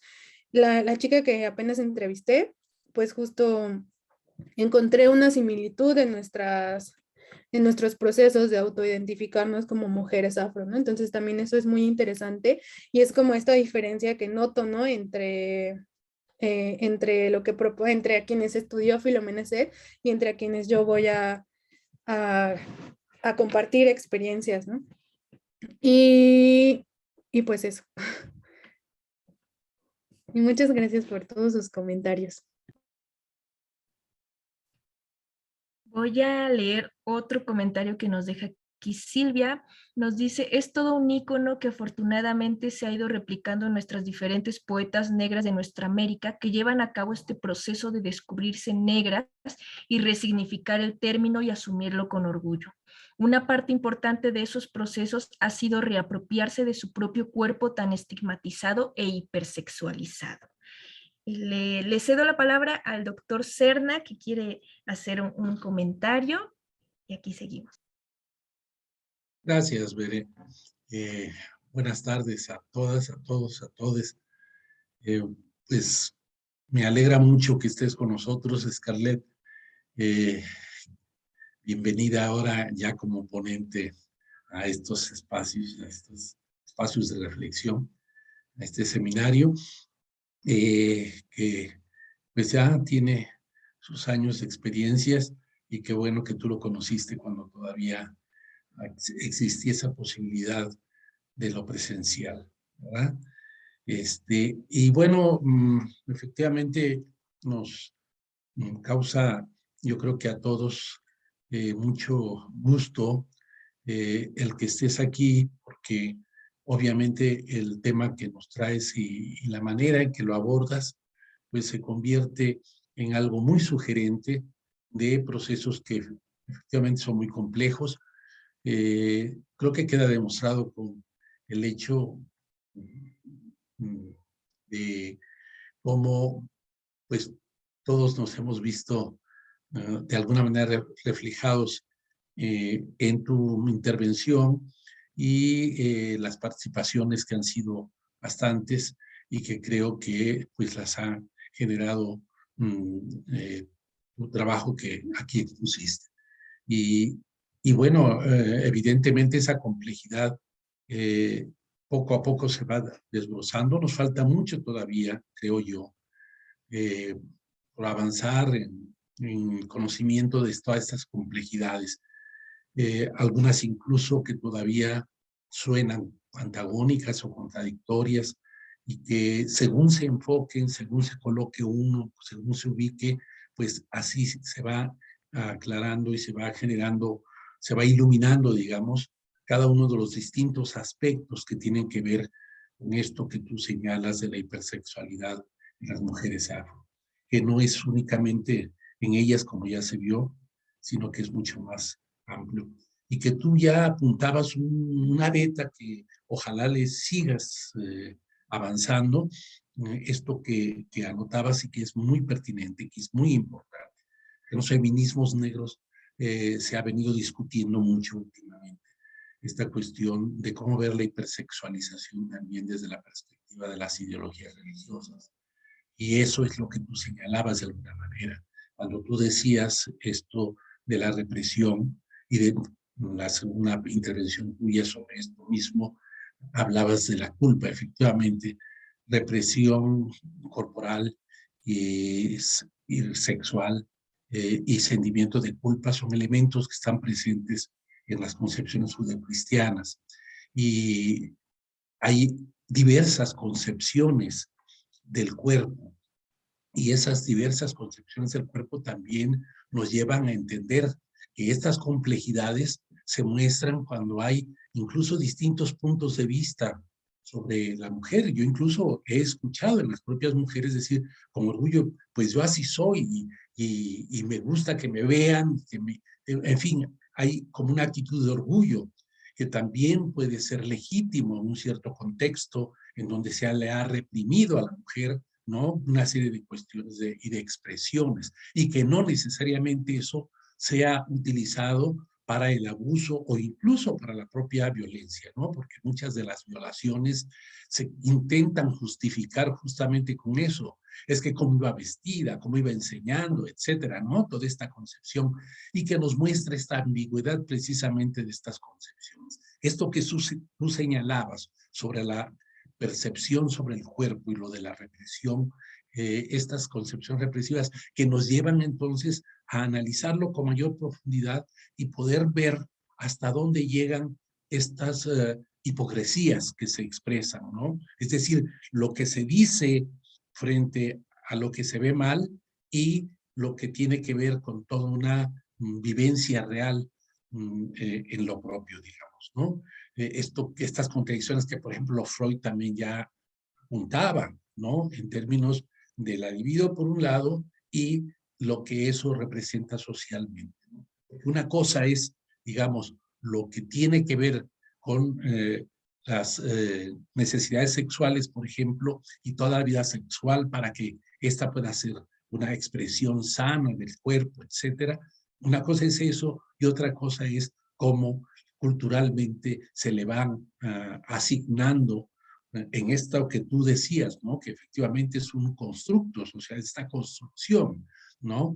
Del cuerpo y sus valores, y cómo valorarlo, eso precisamente nos lleva a ver esa serie de contradicciones que se muestran muchas veces ya en la expresión de lo social. Porque uno ve, por ejemplo, las expresiones de mujeres caribeñas que defienden esta visión de libertad para poder también expresarse sexualmente, ¿no? Porque ha habido toda una postura de rechazo hacia eso. Incluso algunas manifestaciones artísticas o culturales propias del Caribe que son asumidas de manera distinta. No es lo mismo como, por ejemplo, el reggaetón se asume en Puerto Rico y cómo se ve desde acá, por ejemplo, desde la Ciudad de México, ¿no? O desde otros lados. Allí hay distintas maneras de percepción y por eso me parece muy importante que traigas a la discusión, al debate, justamente estas temáticas, porque nos permite reflexionar sobre ello, porque hemos ido tocando, bueno, cada uno de las compañeras y compañeros que han participado en sus intervenciones han ido expresando diversos ángulos, diversas maneras de verlo, y tenemos que seguirlo haciendo. precisamente estos espacios están creados para eso y por eso nosotros pensamos que no podemos quitar el dedo del renglón. Nunca podemos dar por acabado, por terminado, ¿no? El análisis, el estudio de estas complejidades y por eso me parece muy importante y valioso lo que nos has traído y la discusión, el debate que se ha generado. Todavía hay mucho más que decir y qué bueno porque estamos empezando precisamente a visibilizar algo que anteriormente era tabú, no se tocaba, no se quería tocar, ¿no? Y entonces, pues en eso estamos y muchas gracias por tu presencia, Scarlett. Pues ya sabes que aquí tienes tu casa, que no sea la última vez. No, muchísimas gracias, en verdad. Como les había comentado a un inicio de, bueno, que todavía no se transmitía en Facebook, les contaba que justo asistí como al seminario cuando pues yo empezaba en la antropología, empezaba como mis reflexiones y pues nada, le tengo como un cariño y me da mucho gusto estar aquí presente y pues agradezco la invitación, espero que haya más. Seguro sí, ya cuando termine la tesis espero pues presentárselas. Y otra cosa que sí no quería irme sin decir y que apuntabas, Jesús, y que es muy importante, es que en este tema, y en muchos y en todos, hay que tener en cuenta también la capacidad de agencia de cada persona, ¿no? O sea, la capacidad de agencia de decidir si sí, si no, si así, ¿no? O sea, eh, recuerdo mucho como esta idea de, pues sí, a lo mejor a mí me gusta, no sé, vestirme pues de una forma en la que enseñe mi cuerpo y eso no implica que es porque está sobre mí esta visión hipersexualizada, ¿no? O quizá a mí sí me gusta disfrutar de tener y establecer como relaciones sexoafectivas y disfrutar como del placer en ese sentido y explorarlo, pero eso no significa que sea porque estoy hipersexualizada, ¿no? O porque exista eso, me voy a limitar a vivirlo como yo quiera, ¿no? Entonces eso también es muy importante como tener en cuenta y también es muy importante como que esté presente en la tesis y es algo que me gustaría que también esté reflejado, ¿no? Que no caiga como en esta visión moralista, ¿no? Esto de la hipersexualización, como de no lo hagan, ¿no? No, de restricción hacia las mujeres, ¿no? Que no es para nada el punto. Y pues eso, nada más. Por aquí en el chat, pues te ponen más felicitaciones, te desean ánimo y sobre todo te dicen que es muy inspirador tu planteamiento y tu percepción. Y yo creo que como bien lo decía el doctor Serna, tu trabajo pues nos muestra o aborda esa complejidad de conjuntar la lucha contra el racismo y la hipersexualización con la lucha por el placer del propio cuerpo, ¿no? El derecho al erotismo, diría Lord, ¿no? Es algo que cuesta trabajo tal vez desde la violencia con que se imponen esas designaciones externas, pero ahí están, ¿no? Ahí están conjuntándose y lo que menos se busca, como tú bien lo dices ahorita, es llegar a esa autocensura, ¿no? Que de alguna forma termina siendo complaciente con esa moral hegemónica. Entonces, Rocío, te veo con la mano levantada para agregar algo más. Adelante. Ay, sí, gracias. No quiero acaparar la mesa, pero es que está muy interesante todo lo que nos compartes, Scarlett. Yo estaba pensando ahora mientras escuchaba tu narrativa de tu propio proceso de autoidentificación, que además es una cuestión muy política que justo demuestra la agencia, ¿no? O sea, después de un proceso, tú tomas la decisión de reconocerte, ¿no? No todo el mundo toma esa decisión, ¿no? No es tan consciente.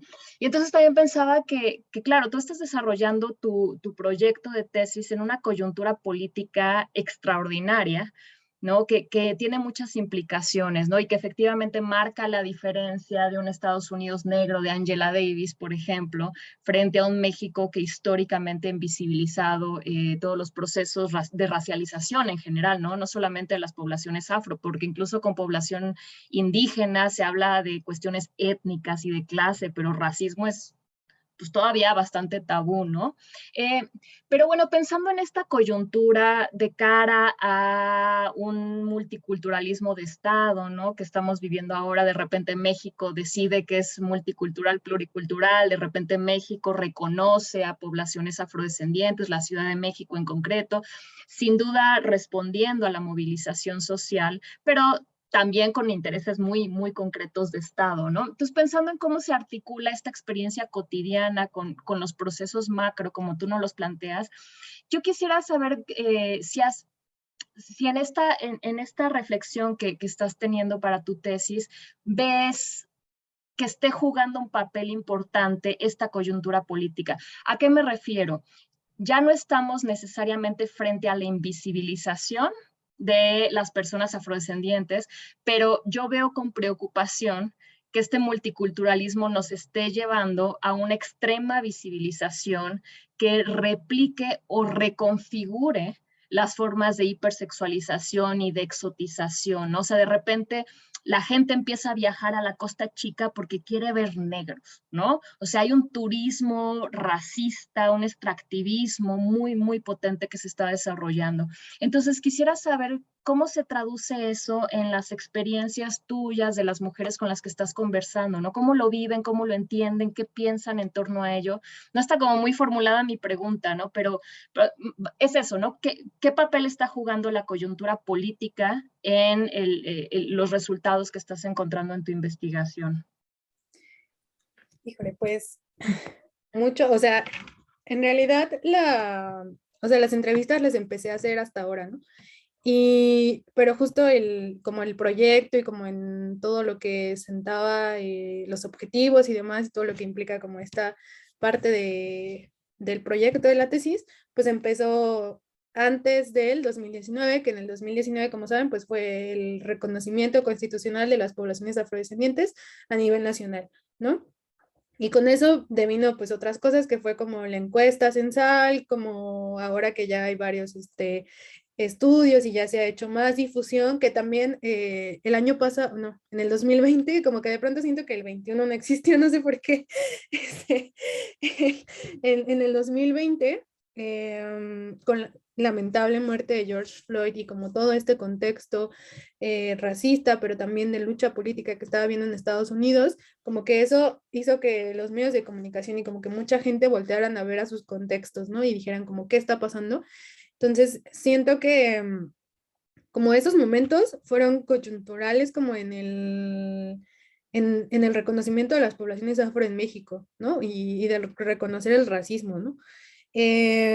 Ajá, el reconocimiento constitucional, como este contexto político a nivel mundial, bueno, en América, pues, y sí ubico una diferencia, ¿no? Entre quizá las personas que se reconocían como afro o en esta dificultad como de enunciarse como afrodescendientes antes del 2019 y ahora, ¿no? Ahora creo que hay más gente que ha dado el paso de investigar a sus ancestros, de comprender esta invisibilización y de quizá pensar y dar el paso de enunciarse como afrodescendientes, ¿no?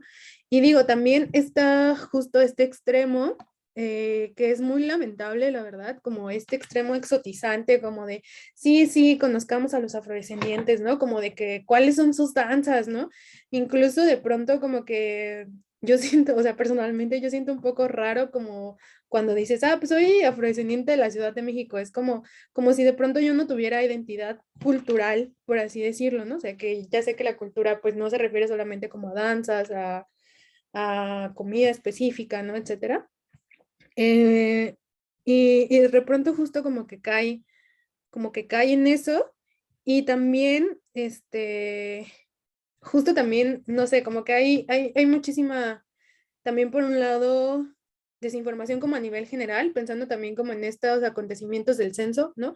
Que de pronto había reportes de gente que contestaba que sí era afrodescendiente a la pregunta, pero porque todos venimos bajo la idea de que todos venimos de África, ¿no? O sea, no como con esta noción de la población afro, ¿no? De todo esta toda idea, ¿no? Que pues nosotros que estamos en estos círculos sabemos, ¿no? Eso por un lado, y pues sí, la verdad sí siento que hay como un antes y un después de esos acontecimientos en México, ¿no? Al menos como en las poblaciones afro y con quienes yo he tenido un acercamiento. De hecho, voy aquí a contar una historia. Antes del 2010, bueno, no, durante el 2018, 2019, yo pues para sacar un poco de dinero y así junto a mi hermano y junto a otro amigo, nos íbamos a botear a las plazas, ¿no? Por lo general boteábamos por donde está el barrio chino, y pues ahí nos poníamos porque era un lugar donde la policía no nos podía correr, donde, bueno, no nos corría, donde pasaba gente, era concurrido y donde pues nos había ido bien, ¿no? En el boteo. Entonces nos poníamos a tocar son jarocho, yo zapateaba y ellos tocaban. Y pues ellos no se identifican como hombres negros. Sin embargo, siempre que nos veían tocar, era como, oigan, ustedes, una vez nos dijeron como, ustedes son de Cuba, ¿no? Y nosotros tres así como, pues no, no somos, ¿no? Y siempre nos preguntan como, ah, sí, son de Veracruz, sí, está bien, pero pues los tres, ninguno es de Veracruz, entonces era como, pues no, tampoco somos de Veracruz, ¿no? Y apenas uno de ellos, nuestro amigo, me mandó un WhatsApp, ¿no? Y me dijo como, oye, Scar, es que fíjate que me está resonando mucho esto de las poblaciones afro y me dicen, así literal me dijo, ¿no? Me dicen que yo soy muy prieto para ser indígena, pero no soy lo suficientemente prieto para ser negro. Y dijo, y no vivo en otros espacios, o sea, vivo en la Ciudad de México y no vivo en otros espacios como para enunciarme afrodescendiente. Y me preguntó entonces, dices que como que me está entrando esta crisis de identidad, ¿no? Y pues ya me preguntó como por algunos textos y yo le envié como algunos que en ese momento en el que yo estaba pasando como por la misma disyuntiva me ayudaron quizá un poco, ¿no? Y es justo eso, ¿no? O sea, justo creo que eso, o sea, esas situaciones devienen un poco más de la coyuntura. Vamos, quizá es como mi perspectiva, ¿no? Porque puede ser parte como de otros procesos incluso individuales, ¿no? Pero sí siento que sí ha habido como una diferencia. Sí. Muchas gracias. Gracias. Pues no sé si haya por ahí alguien más aquí en la sala que quiera comentar algo, preguntar, si no aprovecho para dejar mi comentario que quedó pendiente y que justamente tiene mucho que ver con tu estrategia metodológica, ¿no? Como bien decía Rocío, cómo ha estado bastante en boga este trabajo de la autoetnografía, ¿no? Que precisamente pues implica un poco cómo desde la experiencia personal se pueden encontrar resonancias que van a un nivel macro. Entonces, a propósito de que en términos, o al menos lo que conozco, lo poco que conozco sobre esta metodología, pues cómo la autoetnografía implica también un particular abordaje, ¿no? Que tiene que pasar mucho por una aproximación sensible de la propia experiencia y también va hacia el modo en que ésta se escribe, ¿no? De forma que evoque justamente eso que se está resintiendo, que se está sintiendo dentro del cuerpo, ¿no?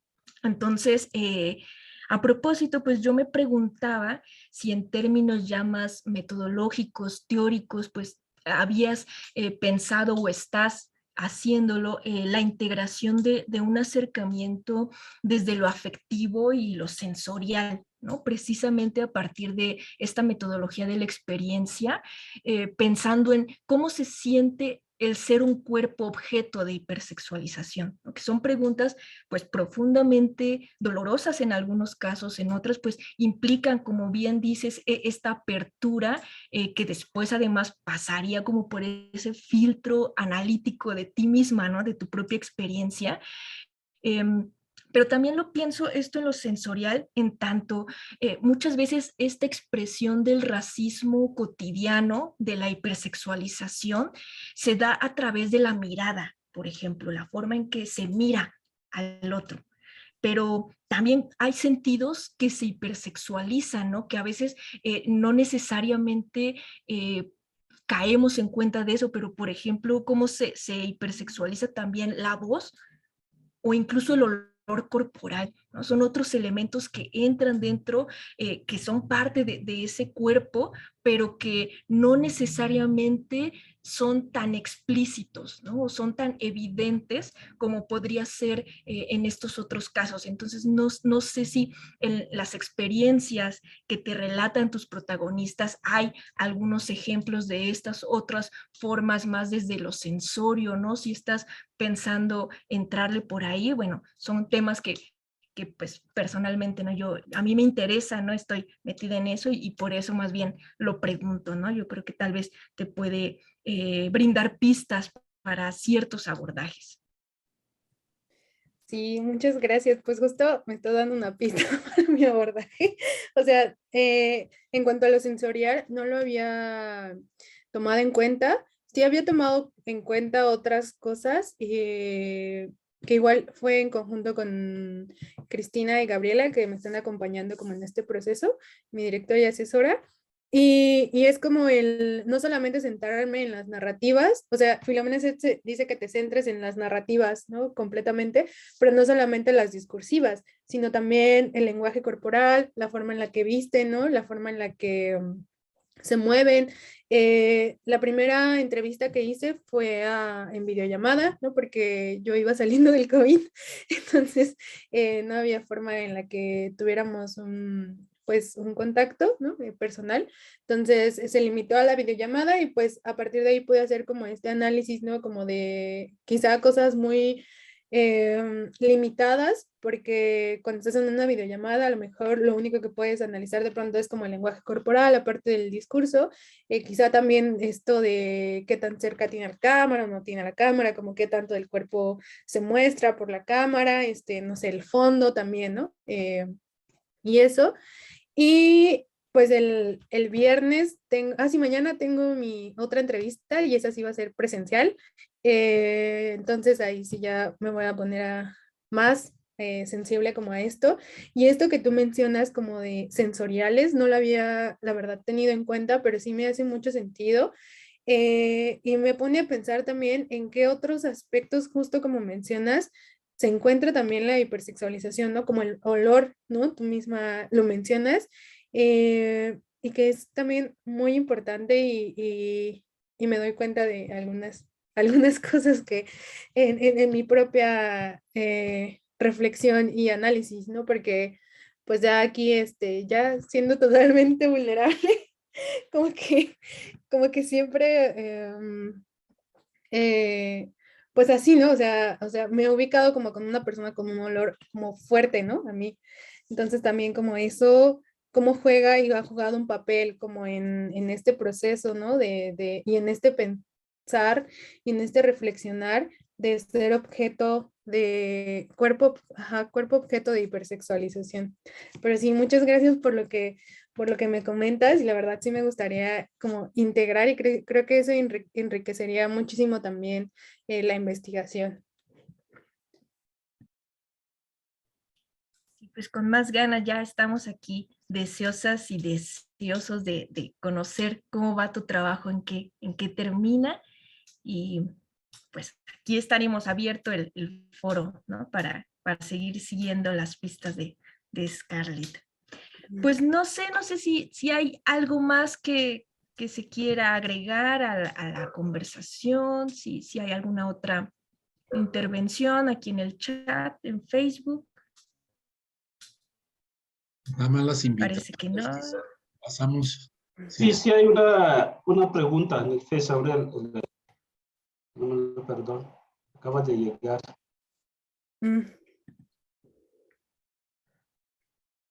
De Ana Isabel. Perdón. Es la pregunta.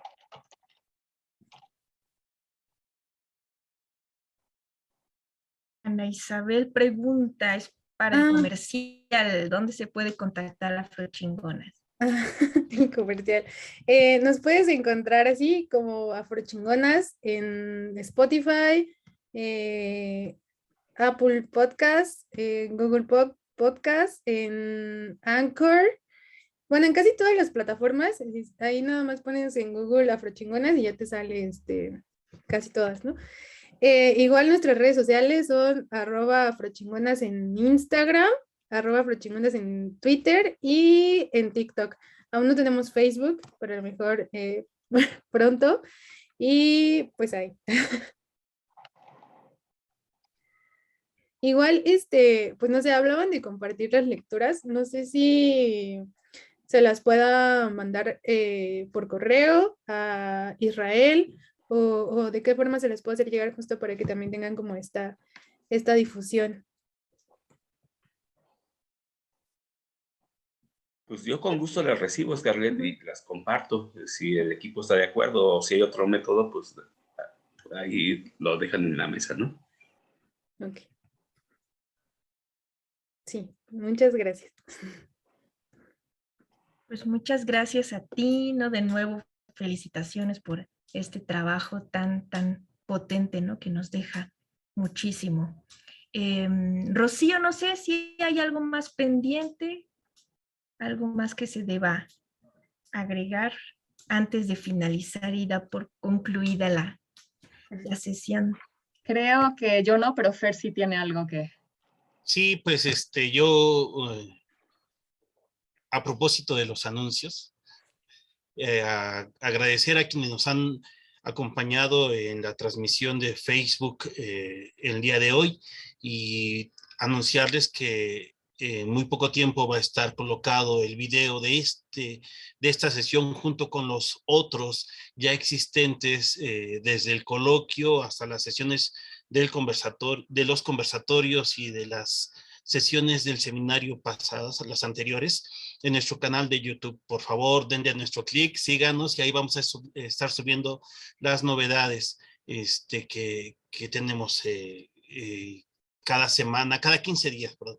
Y pues invitar entre los oyentes también, si les interesa contactarnos, quisieran participar en alguna sesión del seminario de Afro-Indoamérica Red Global, recordarles que es un espacio que está abierto a las propuestas, a las exposiciones. Ustedes nos hacen llegar su propuesta al correo afroindoamericaredglobal@gmail.com y nosotros podremos ir agendando, ¿no? El próximo mes, en el mes de marzo, vamos adelantando, tendremos un conversatorio a propósito de el Día Internacional de la Mujer, Afroamérica, racismo. Todavía estamos articulando nuestro próximo conversatorio, pero les anunciamos que ya estará ahí por el 9 de marzo, más o menos, celebrándose nuestro conversatorio. Y cada jueves de final de mes, pues tenemos nuestras sesiones de seminario. Estén atentos, estamos en este proceso de el regreso a los espacios en físico, entonces estaremos anunciando ahora la nueva modalidad del seminario permanente. Si antes estuvo ubicado en la Torre 2 de Humanidades, en el tercer piso en Ciudad Universitaria de la UNAM, ahora estamos ideando que sea un seminario itinerante, es decir, que se vaya presentando en las diferentes instituciones que conforman Afro-Indoamérica Red Global Antirracista. Entonces, pues estaremos igual anunciándoles. Tal vez pronto nos veamos en Guerrero, en Veracruz, en Oaxaca, y aquí al interior de la Ciudad de México, pues en la UAM, en el Colegio de México, en la Universidad Pedagógica y en todos los espacios que se nos permita. La intención pues es articularnos para, justo como señalaba el doctor Serna, ir facilitando el análisis, la discusión y sobre todo el tendido de una red que nos permita la comprensión, el análisis y la reflexión de un tema como el que hoy nos convocó.